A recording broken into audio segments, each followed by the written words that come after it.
So dito na tayo ngayon sa may hospital, no, sa may Dajangas Medical Center dito sa may General Santos City. Yung Dajangas kasi dating pangalan niya ng General Santos no, hindi pa naging city. So yan. So dito tayo dahil na-dialysis si Mrs. every 3 days, 3 times a week. Tuesday, Thursday and from Saturday.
malinis na naman yung ating sasakyan, ano, si Cherry.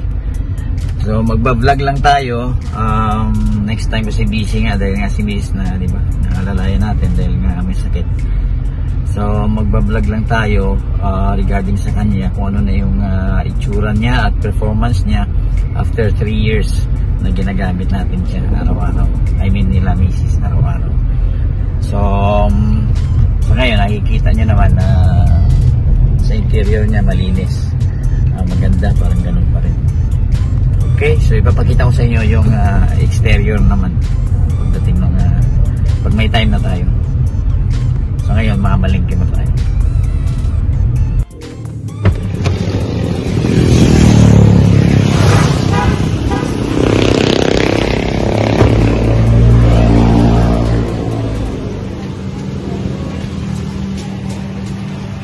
Uh, 65?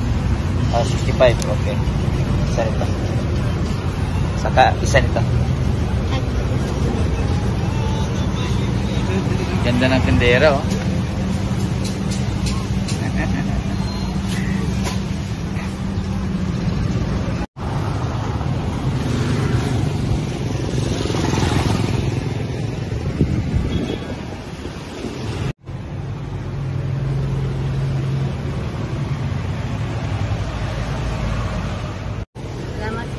Thank you.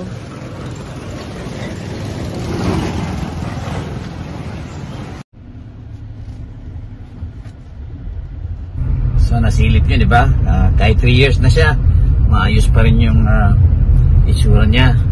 Saka yung performance nito talagang wala talaga akong masabi.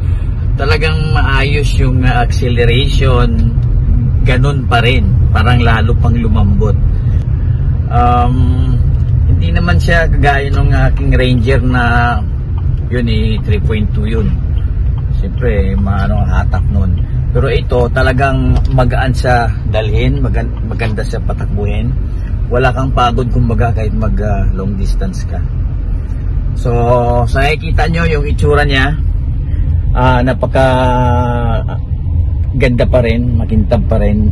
Yun nga lang, pag may time tayo, pakita ko sa inyo yung mga gas-gas pa na nakuha niya 2 years ago na hindi ko pa follow up sa bayaw ko na gumagawa ng sasakyan, nagre-repair, repaint. Pero madali lang yan sa bayaw ko.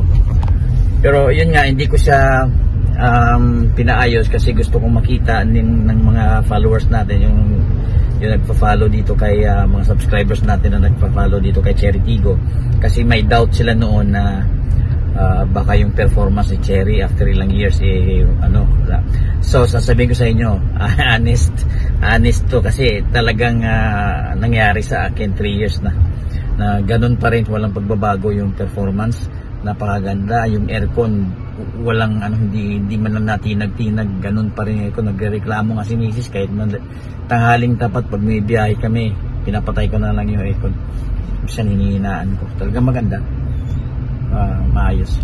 So ipapakita ko sa inyo yung mga gas-gas niya, saka siyempre normal man yung gas-gas kasi siyempre ginagamit, saka may mga yung konting upik, konti, diba? Pero sa performance wala masabi, Cherry Tigo.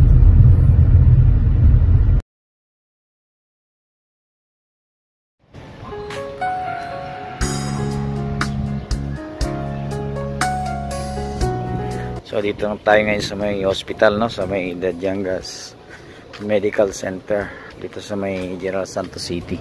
Yung Dadyangas kasi dating pangalan niya ng General Santos nung hindi pa naging city. So yan. So dito tayo dahil na-dialysis si Mrs. every 3 days, 3 times a week. Tuesday, Thursday and Saturday. So dahil nga sa hindi tayo nakapag-vlog simula nung na hospital si Mrs. sa dialysis si Mrs. So hindi ko na tuloy yung aking pagbablog kay Cherry Tigo. So 3 years na si Cherry Tigo sa atin. So sa performance walang problema. Yun lang, marami lang mga scratches sa gilid. Saka nung time na sumagi din si Mrs. pala sa eskwelahan, sa gate na eskwelahan. So ipakita ko sa inyo yung sasakyan natin sa ngayon. Yung wala pang kasing hugas yan, wala pang linis, so madumi. Wala tayong time maglinis ngayon dahil nga siyempre nasa hospital tayo palagi. So makikita nyo ito yung nasagi ni Mrs. sa eskwelahan. Kita nyo may UP ng konti. Tapos ito pa rin yung dating scratch niya. Yan. Saka ito pa. Yan. So walang maliit na bagay lang naman yan. Saglit lang yan sa bayaw ko pag may time na. Hindi laabot ng mga 8,000 pesos yan pag napaayos natin. Tapos ito naman sa gilid, meron akong nasagi na KTM na motor sa St. Elizabeth nung nagpa-check up din kay Mrs. Terus Jensen. So madali lang din yan. Kasama yan, nasa nga 8,000 lang din ang magagastos natin. Pero unahin muna natin si Mrs. dahil busy pa sa pagpapadialysis. Yan. Ito yung view niya sa likod. Pero sa performance wala pa rin tayong problema sa kanya.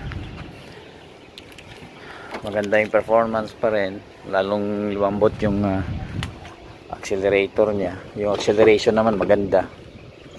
So ito yung ito yung interior niya, maganda pa rin. So ang problema lang dito ngayon yung floor mat. Dahil siyempre sa luma na na-fade na siya. Pero madali lang yan. Ipapabalot lang ng leather yan. So yan, puro resibo. So ito pa rin, wala pa rin problema. Maganda pa rin siya, napakalamig pa rin ng aircon. Diba? So ayan yung sa harap.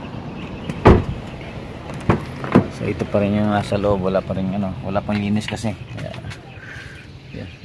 So 3 years na ito.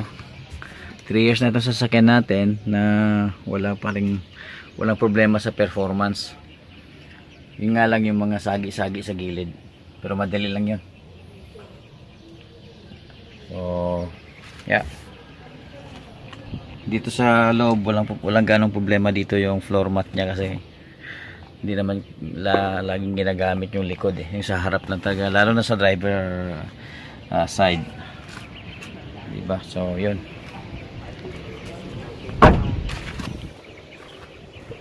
Ito naman yung sa likod niya, wala pa rin problema, ganun pa rin. Diba? Malinis, hindi lang nalinisan pag-ano, pero syempre pag nakarwas ito ulit balik ka naman sa dati. Tapos try natin na ipaayos siya bago ako babalik sa barko sa first week of January. Natin repaint tong mga gas-gas dito sa gilid. Yan lang naman yan. Yan lang yung kailangan ko ipabalot lang din ng leather yan. Yun lang. Yan. Nagpalit lang tayo ng battery nung last na uwi ko pala. So yun lang yun. Pero performance wise, no problem. Di ba? So ganda pa rin. Di ba? Yan. Tayo sa may hospital. So, yan si ating Cherry Tiggo 5X Lux. So, konting lang yan. Konting himas lang yan ng bayaw ko na may shop, may car repair shop. So, madali lang yan. Sa sunod na pagbablog natin kay Cherry Tiggo, maganda na yung kulay. Gusto kong palitan ng kulay Gusto ko sa palitan ng kulay yung para sang sky blue, yung bagong kulay ngayon ng Raptor, parang sky blue ang datingan para maiba naman, diba? Alright, ito yung ating Cherry Tiggo 5X Lux. So dito tayo sa Dajangas Medical Center dito sa General Santos City. Nandun si Mrs. Dialysis sa loob 3 times a week.